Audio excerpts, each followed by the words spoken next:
Hey everybody, welcome back to the channel. So today we're going to get into it's a tip for sort of a workaround. I learned this tip years ago and it was about setting up a plastic barrier. So if you're doing some remodel work and you're trying to do dust control and keep dust out of part of the house, you can buy different kinds of equipment that will hold up plastic barriers. They work great. They're just a little pricey. This is something that's a cheap way to make something if you just need it for one-time use.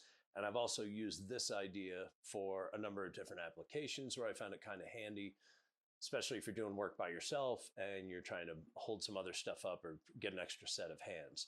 So what we're going to talk about is taking one of these caulk guns, and we're going to use the mechanism that's built in, that cam action, and we're going to cut this off and get rid of this part of the body. You could do this with an old one you have. These things are about 15 bucks, so it's relatively affordable. We're going to take that, combine it with, this is a 1x3.5, like a 2x4 works, and we're going to make a temporary pole to hold up a piece of plastic. So the first thing we're going to do is cut off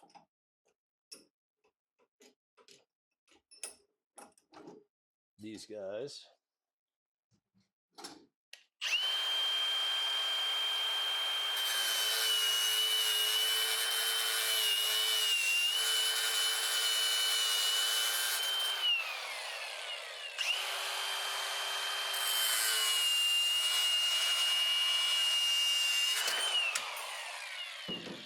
It's also a good way to ruin a t-shirt.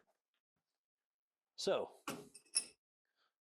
when you're done, I'm not going to spend the time on it now, but I would file these down so they're not sharp. Now, there are two spots as you look in here. You can see some spots where there's no actual moving parts. It's kind of hard to see on camera, but I've marked the spots where I can put a screw here and here, and that won't interfere with the operation of this. So I'm going to drill a hole that will fit this screw. That's a 1/4-20 lag screw. That'll hold a little bit more weight. I've done this with GRKs, smaller gauge screws. If you're just holding up plastic, it's really not that big a deal. If you're going to hold up something a little bit heavier, that's why I'm using these lag screws.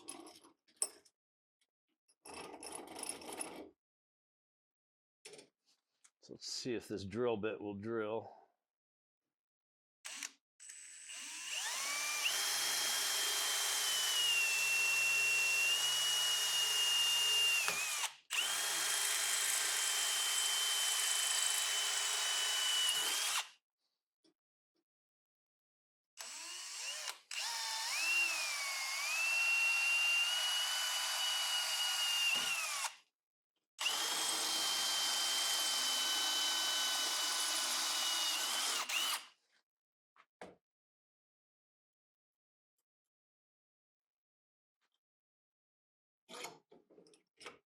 Now I've got 2 holes drilled all the way through that. Now, lay this thing out. Now I'm setting it on top here so that the handle sticks off below it so I can reach it. I'm going to change this and use a smaller drill bit, and I want to make sure that the drill bit is smaller than the size of the threads. So if I hold it up and look at it that way, you should be able to see the threads past the drill bit. That way you know that the threads are going to get a bite, because I'm only pre-drilling into the wood right now.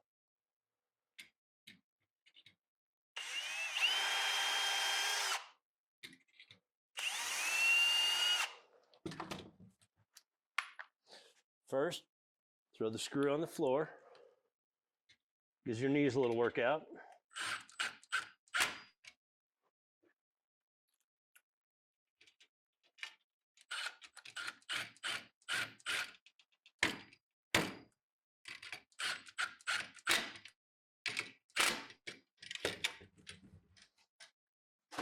Now, that's attached pretty solid.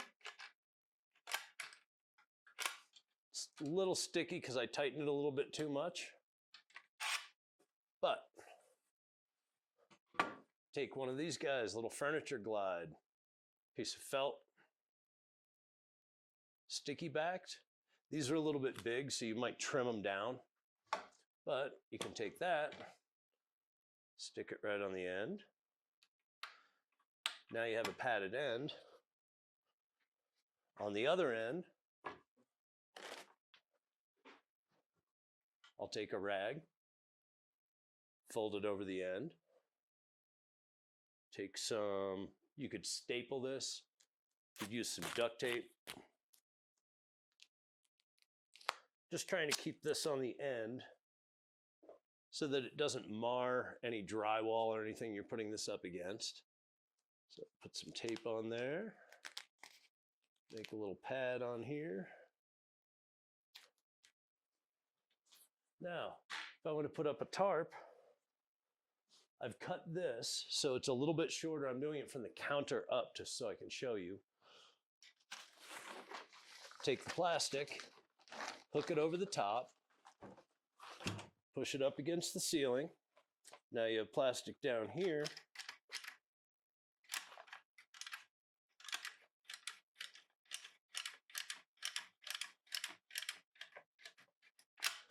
And then you pull your plastic tight.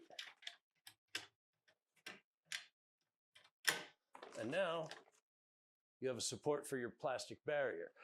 I have a pair of these, put them on each side of the room, and you can use clear plastic, you can use different stuff. I just happen to have this tarp lying around, but that's how you could put up a temporary barrier, and that helps seal it off so you can control some dust. You don't have to clean up the rest of the house when you're done with your project.